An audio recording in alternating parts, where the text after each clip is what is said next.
Hello दोस्तों, तो आज फिर हम एक नई सच्ची कहानी, नई घटनाओं के बारे में आपको कहानी बताने जा रहे हैं, जो यह संघर्ष के ऊपर है।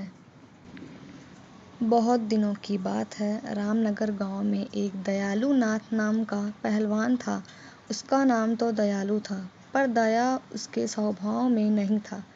उसकी माँ का नाम सीता था।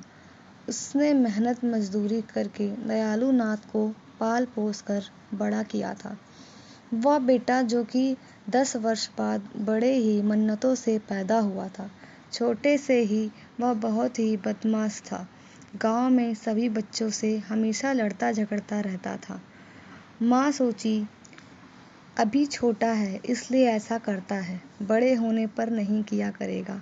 कुछ सालों बाद जब वह बड़ा हुआ, फिर भी उसकी आदतें वैसी ही थी। और तो और अब वह अपनी माँ की इज्जत भी नहीं किया करता था।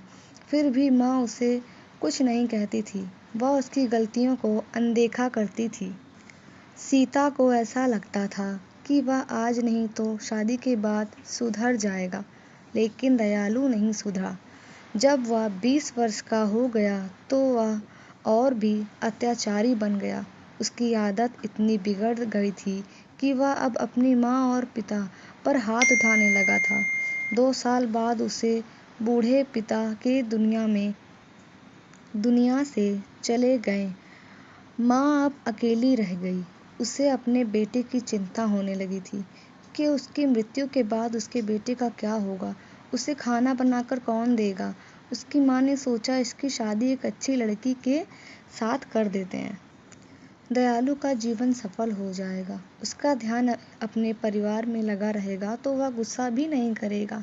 लेकिन ऐसा नहीं हुआ। शादी के बाद तो वह और भी बिगड़ गया। पत्नी तथा अपनी सास को, जो कि 2 दिन के लिए अपने बेटे के घर पर मिलने आई हुई थी, उसे भी एक दिन दयालु ने शराब के नशे में आकर मारा और गाली गलौज किया।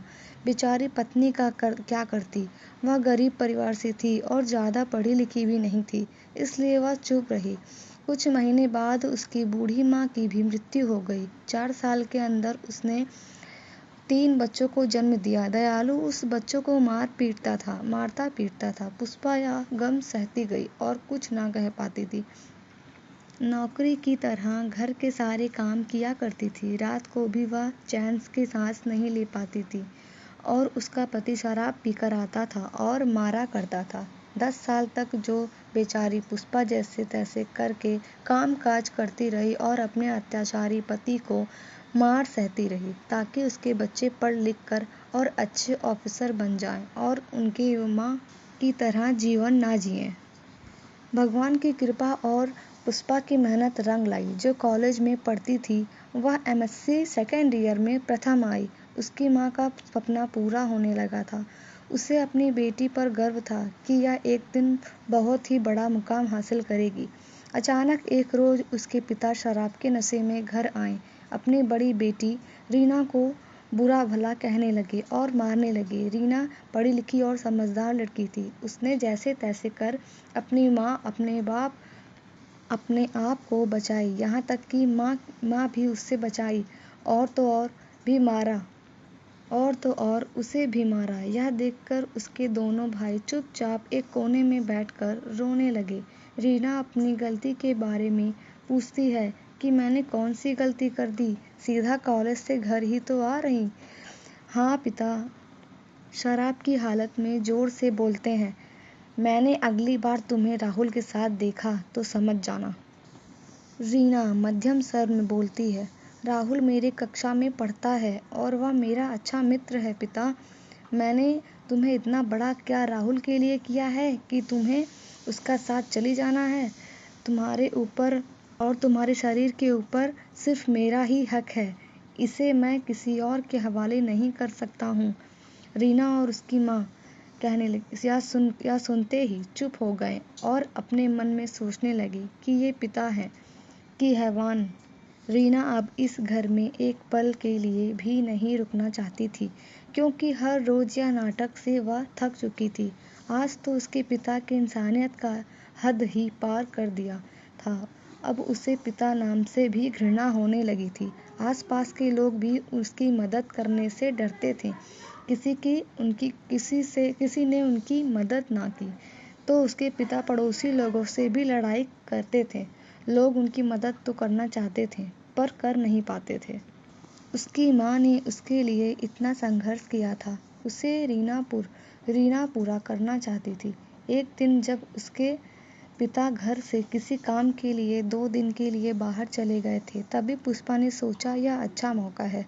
रोज रोज के झगड़े से तंग आकर पुष्पा ने रीना की शादी अपने सहेली के बेटे राहुल, जो कि उसके ही कक्षा में पढ़ता था, उससे करा दी और अपनी बेटी को इस नर्क से निकाल देती है। उसी रात रीना और राहुल उस गांव में चले जाते हैं और नागापुर शहर में जाकर अपनी आगे की पढ़ाई करते हैं।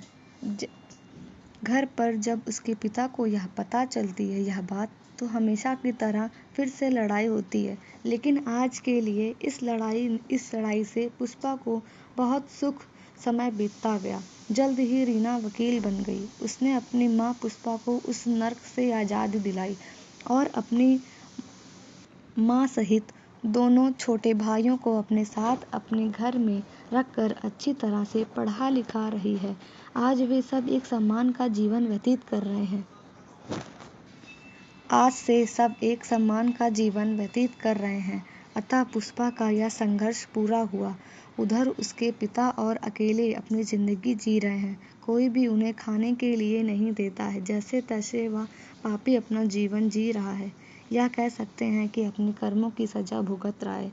इसलिए ऐसा कहा जाता है कि धरती पर स्वर्ग और नर्क है, जो जैसा कर्म करेगा उसके साथ वैसा ही भुगतान होगा। इसीलिए कहते हैं सबके साथ अच्छा व्यवहार करना चाहिए, ताकि हमारे साथ भी लोग अच्छा व्यवहार करें। अगर स्टोरी अच्छी लगी हो तो चैनल को लाइक और सब्सक्राइब ज़रूर करिएगा। धन्यवाद।